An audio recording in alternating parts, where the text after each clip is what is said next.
ननद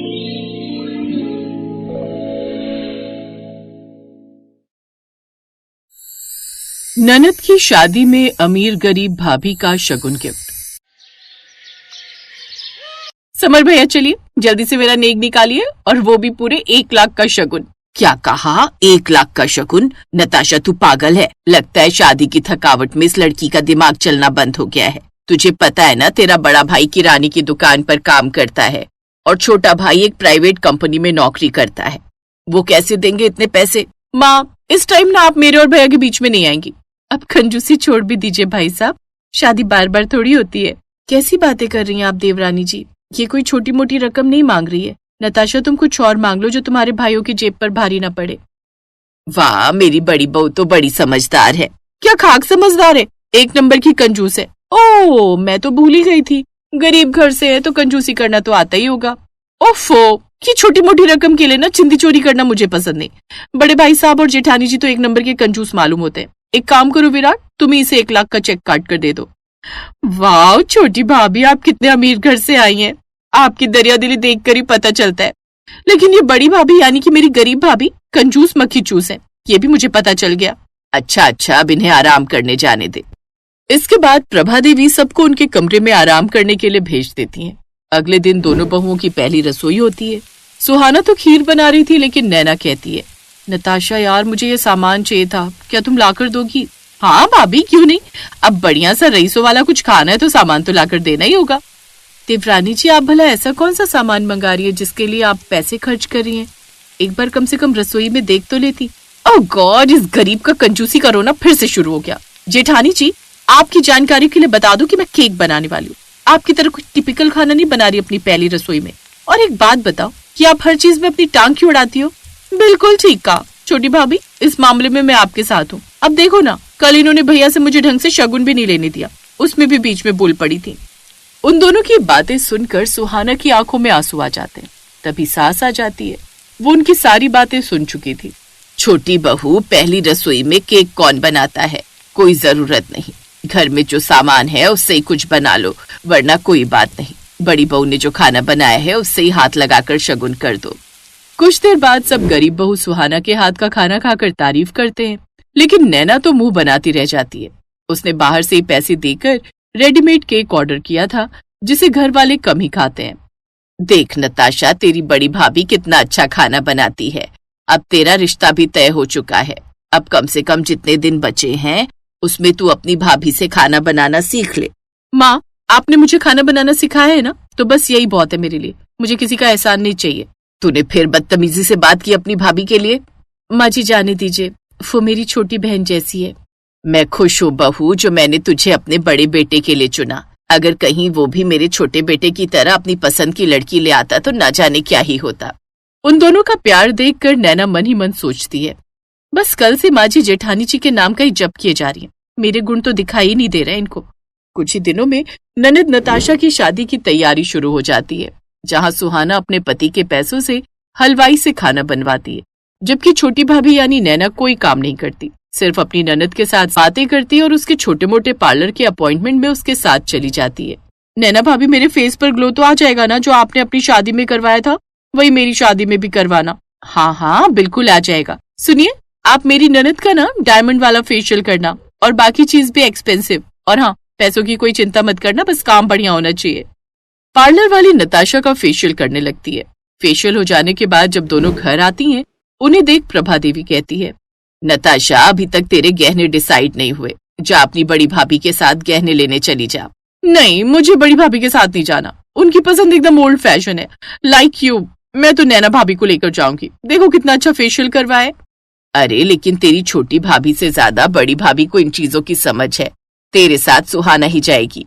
कोई बात नहीं माँ जी, हम तीनों चले जाते हैं।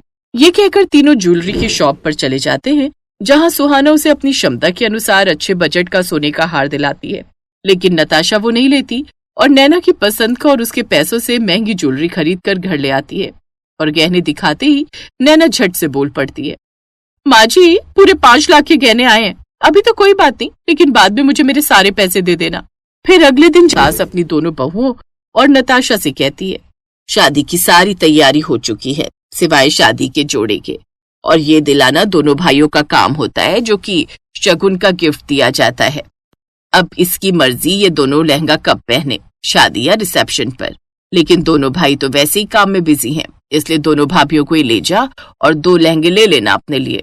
फिर नताशा धीरे से नैना के कान में कहती है, भाभी मैं जानती हूँ आपकी चॉइस बहुत अच्छी है और आप मुझे सब्यसाची का बहुत अच्छा महंगा लहंगा लाकर दोगी। हाँ जरूर, तुम चिंता मत करो। नैना रात को कमरे में जाकर अपने पति से ये बात कहती है, लेकिन विराट पैसों की कमी के चलते इतना महंगा लहंगा दिलवाने से इनकार कर देता है। नैना अकेले में सोचती है, ओह नो, ऐसे तो मेरी नाक कट जाएगी ननद के आगे। नैना सोच, कुछ जुगाड़ सोच। तभी नैना को एक आइडिया आता है। वो लहंगे की शॉप पर पहुंचकर 12,000 का लहंगा लेकर उस पर सब्यसाची का टैग लगा देती है और घर जाकर नताशा को दिखाती है, जिसे देख वो खुश हो जाती है। वाह भाभी, आप तो बहुत सुंदर लहंगा लाई हो, मैं तो यही पहन लूंगी अपनी शादी वाले दिन। आपका शगुन का गिफ्ट तो मुझे बड़ा पसंद आया। अच्छा है, कम पैसों में ही निपट गई। इतनी भी जल्दी क्या है, अपनी बड़ी भाभी को तो लेकर आने दे, पता नहीं कहाँ रह गई। और कहाँ गई होगी? गई होगी कहीं पटरी बाजार से मेरे लिए सस्ता सा लहंगा लेने। उनका शगुन का गिफ्ट कैसा होगा मैं अच्छे से जानती हूँ। उधर गरीब बहू अपनी ननद के लिए अच्छे से अच्छा लहंगा देख रही होती है और वो सास के दिए हुए कान के झुमकों को बेचकर अपनी ननद के लिए महंगा सा लहंगा खरीद लेती है, जिसे देखते ही सबकी आंखें चमक जाती हैं। वाह बहू, तेरा लाया लहंगा भी बहुत खूबसूरत लग रहा है। जा बेटी, इस लहंगे को ट्राई कर ले। लेकिन माँ, छोटी भाभी भी मेरे लिए बहुत सुंदर चमक वाला लहंगा लेकर आई है, वो भी ब्रांडेड। मैं इसे पहनकर आती हूँ पहले। कुछ देर बाद नताशा नैना का लाया हुआ सस्ता लहंगा पहनकर आती है तो उस लहंगे की सारी साइड खुल जाती है। तभी नताशा को उसके अंदर की तरफ का नकली टैग भी दिखता है। ओह माय गॉड, मुझे तो लगा भाभी आप मेरे लिए सब्यसाची का महंगा लहंगा लेकर आई हैं, लेकिन ये तो लोकल सविता वाला लहंगा निकला। शादी वाले दिन ही मेरा सबके सामने मजाक बनवा देती। मैंने कितना सोचा था भाभी आपके लिए, लेकिन आप मेरे साथ ऐसा करोगे मुझे नहीं पता था। और मेरी ज्वेलरी के लिए भी आप माँ से पैसे मांग रही थी। देख लिया तूने अपनी छोटी भाभी का असली चेहरा। बड़ा भाभी भाभी करती थी, इसकी जेब बड़ी और नियत छोटी निकली। लेकिन मेरी बड़ी बहू ऐसी नहीं है।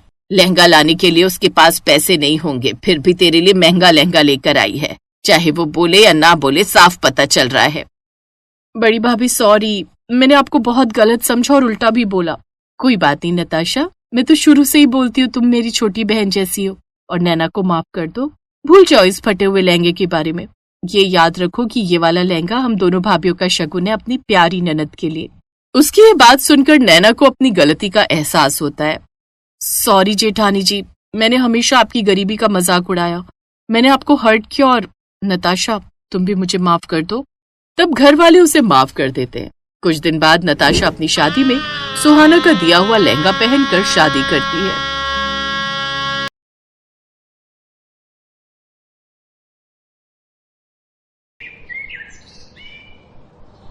निशा की शादी घर के पास ही हुई थी, जिसका कारण था कि उसे अर्जुन से प्यार हो जाता है।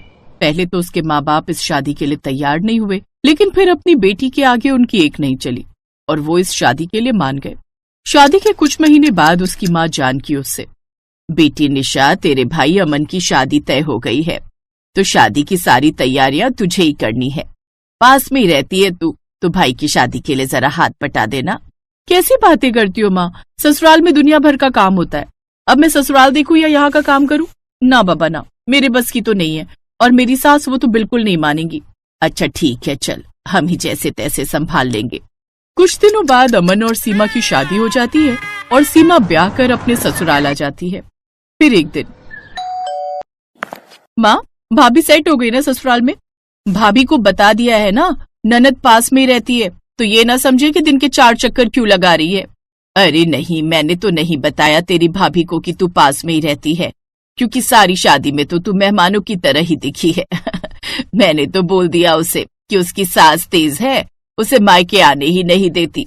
ये कैसी बातें कर रही हो माँ? मेरी सास तो सीधी सादी है, वो तो मुझे शादी में काम ना करना पड़े इसलिए मैंने मजाक किया था। वो तो अच्छे से जानती हूँ, बड़ी कामचोर है तू। जानकी समझ जाती है कि निशा ने जानबूझकर शादी में काम चोरी की थी और चालाकी दिखाते हुए काम से बच निकली थी। उस रोज निशा वहीं खाना खाती है। फिर अगले दिन वो अपने बेटे को लेकर अपने मायके आ जाती है। भाभी, ये मयंक को रख लो। मयंक बेटा, ये तुम्हारी मामी है, आज से दिन में इनके पास रहने की आदत डाल लो। वैसे भाभी, सुना आप इंग्लिश में बहुत अच्छी हैं, आप इसे जरा पढ़ा देना। वो क्या है ना भाभी, नई फिल्म लगी है, मैं अपनी सहेली के साथ वही देखने जा रही हूँ और थोड़ी शॉपिंग भी करनी है। लेकिन दीदी मैं तो दिन में आराम करती हूँ। वो क्या है ना, मुझे सुबह जल्दी उठकर घर के काम और इनका टिफिन पैक करके देना होता है ना, और फिर शाम का खाना भी बनाना रहता है। ऊपर से मेहमानों का आना जाना भी लगा रहता है ना, तो थोड़ा मुश्किल होगा। हाय रे मेरी किस्मत, अब तो यही सुनना बाकी रह गया था। अरे क्या करूं मैं, कुछ समझ नहीं आ रहा। अब अपना बच्चा कहाँ छोड़ूं। सोचा था पास में मायका होगा तो कुछ तो फायदा होगा, लेकिन नहीं, शादी होते ही सब बेटियों से बस पल्ला छुड़ाना चाहते हैं। अरे ओ ड्रामा क्वीन, ज्यादा नौटंकी करने की जरूरत नहीं है। और ये बता शाम को कब तक वापस आएगी? माँ 3 घंटे में मूवी खत्म होगी, 1 घंटा मॉल घूमने में, तो 6 बजे तक आ जाऊंगी। अच्छा बाय। ननद बच्चा छोड़कर चली जाती है और सीमा अपनी सास की बातें सुनकर हैरान थी कि वो उससे कैसे बात कर रही है। उधर निशा आराम से अपनी सहेली के साथ फिल्म एंजॉय करती है। फिर शाम को थकी हारी अपने मायके पहुंचती है, जहां खाने की खुशबू सूंघते सूंघते वो सीधे रसोई तक आ जाती है। अरे वाह, बड़ी अच्छी खुशबू आ रही है। क्या बन रहा है भाभी? दीदी मटर पनीर की सब्जी और सूजी का हलवा बना रही हूँ, आप भी खाकर जाइए ना, मयंक को तो खिला दिया है। अच्छा ठीक है भाभी, तुम इतना कहती हो तो खाकर ही जाती हूँ। अरे ओ तुझे अपने घर भी तो जाना होगा, सास को रोटी भी तो देनी होगी ना। हाँ हाँ माँ, तुझे क्यों मेरी सास की इतनी चिंता हो रही है? अरे थकी हारी बाहर से आई हूँ, अब थोड़ी देर मायके में कमर तो सीधी कर लूँ, फिर घर जाकर काम ही तो करना है। पता है आज कितनी शॉपिंग करके थक गई हूँ मैं। लेकिन इतनी सारी शॉपिंग एक साथ, कोई फंक्शन है क्या दीदी? हाँ वो मेरे दूर के देवर की शादी है ना, तो सब उसी के लिए, अपने लिए और घर वालों के लिए शॉपिंग करके भी आ गई। अब आपको तो पता ही है घर की शादी में कितना काम होता है ना? हाँ अच्छे से पता है, अपने भाई की शादी में तो तूने बिल्कुल मदद नहीं करवाई थी हमारी। अब बस भी करो माँ, उस बात को पकड़ कर ही बैठ गई हो। अच्छा मैं 15 मिनट अपनी कमर सीधी कर लेती हूँ, भाभी तुम तब तक सब्जी पैक कर दो और हलवा भी, रोटी मैं घर जाकर लगा लूंगी। जी दीदी। कुछ देर बाद निशा वहां से चली जाती है। उसके जाने के बाद सास, सीमा बहू ये मेरी बेटी है, इसे अच्छे से जानती हूँ मैं। जब कभी तुझे इसकी मदद की जरूरत होगी ना, ये तेरे पास भी नहीं होगी। जो बेटियां दूर रहती हैं वो बेचारी कैसे रह रही होंगी? ये तो अच्छा है कि दीदी पास में ही रहती है। रहने दे बहू, ये सब कहने की बातें होती हैं। बेटियां पास रहे या दूर, वो अपने माँ बाप का सहारा होती हैं। लेकिन निशा तो बचपन से वही करती है जो उसका मन होता है, वो नहीं देखती फिर क्या सही और क्या नहीं। सीमा को समझ में नहीं आता कि वो ऐसा क्यों कह रही हैं। फिर 2 दिन बाद सुबह दरवाजे की घंटी बजती है। अरे निशा तू सुबह सुबह? माँ अभी बात करने का वक्त नहीं है, ऐसा करो जल्दी से लंच बॉक्स पैक कर दो। हाँ हाँ बना देती हूँ, लेकिन हुआ क्या? अरे होगा क्या, आज मेरी आंख देर से खुली तो अब बच्चे के लिए टिफिन ना रखूं क्या? बच्चा भी क्या कहेगा कि नानी का घर पास में है, फिर भी स्कूल में भूखा रहना पड़ेगा। जानकी उसे जल्दी से खाना पैक करके दे देती है। निशा उसे स्कूल बस में बिठा देती है और वापस अपने मायके आ जाती है। तभी जानकी उससे, निशा अब तू भी अभी घर जाकर क्या करेगी? अभी तो तेरी सास खटराटे भर रही होगी।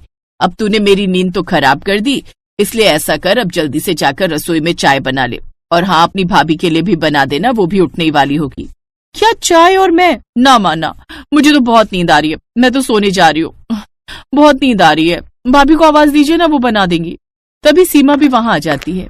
कोई बात नहीं माँ जी, दीदी को जाने दीजिए, ये घर जाकर आराम कर लेंगी, चाय मैं बना देती हूँ। चाय का नाम सुनकर निशा के कदम रुक जाते हैं। भाभी चाय बना ही रही हो तो अब मेरे लिए भी बना देना, मेरा भी बड़ा मन कर रहा था चाय पीने को। देखा बहू, ये ना बड़ी चालाक है, हम दोनों के लिए ये 1 कप चाय का बनाकर नहीं पिला सकती। सच में मेरी ननद तो बड़ी चालाक है। मुझे तो इसने सुबह सुबह जगा दिया, लेकिन जब इसका फर्ज निभाने की बात आती है तो ये चुपचाप कट लेती है। माँ ऐसा क्यों बोल रही हो? याद है उस दिन पानी का ग्लास मैंने तुम्हें पीने को दिया था? अरे इस बात को 4 महीने हो गए। अरे माँ अब छोड़ो ना ये सब, और भाभी आप जाकर चाय बना कर ले आओ। माँ का तो काम ही है हर वक्त कुड़कुड़बाजी करते रहना।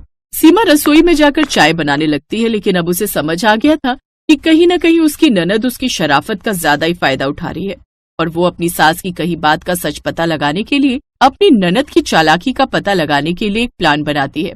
वो सबके साथ 2 दिन बाद निशा के ससुराल पहुंच जाती है। वो क्या है ना दीदी, हमारे यहाँ का गैस सिलेंडर खत्म हो गया है और आज गैस एजेंसी की भूख हड़ताल है, तो उन्होंने कहा है कि गैस आने में कुछ दिन लग जाएंगे, इसलिए हमने सोचा आपके यहाँ ही 2-3 दिन गुजार लेते हैं, इसी बहाने साथ में वक्त भी बिता लेंगे दोनों परिवार। हाँ हाँ सीमा बहू, ये तुमने बहुत अच्छा किया, और ऐसे में एक परिवार ही तो दूसरे परिवार का सहारा होता है। जब तक एजेंसी वालों की हड़ताल खत्म नहीं होती, तुम सब यहाँ आराम से रहो। और हाँ, अब तुम हमारे घर आई हो तो तुम सबको अब यहाँ कोई काम करने की जरूरत नहीं है। अब सारा काम निशा अकेले संभालेगी। जैसे ये तुम्हारे यहाँ कुछ नहीं करती, वैसे ही अब तुम भी यहाँ कुछ काम नहीं करोगी।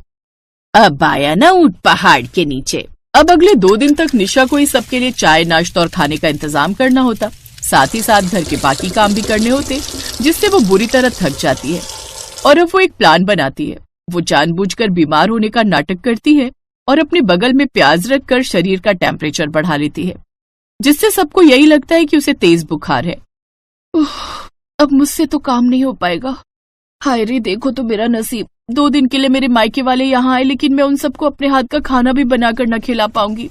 दीदी आप चिंता मत कीजिए, आपकी ये इच्छा जरूर पूरी होगी। क्या मतलब भाभी? मतलब कि डॉक्टर मैडम आने वाली हैं और वो आपको ऐसा इंजेक्शन देगी कि आपका बुखार 1 मिनट में उतर जाएगा। नहीं नहीं भाभी, सुई नहीं, मुझे सुई से बहुत डर लगता है। ये सब तो मैंने नाटक किया था काम से बचने के लिए। अच्छे से जानते हैं हम सब तू कितनी चालाक है, इसीलिए ये हम सब का प्लान था जो कामयाब रहा। चल अब जाकर अपनी दिल की इच्छा पूरी कर और हम सबके लिए चाय बनाकर ले आ। ये सुनते ही निशा अपना माथा पीटते हुए रसोई में जाती है और सबके लिए चाय बनाने लगती है। तो वहीं बाहर सब मजे से चाय का इंतजार कर रहे थे।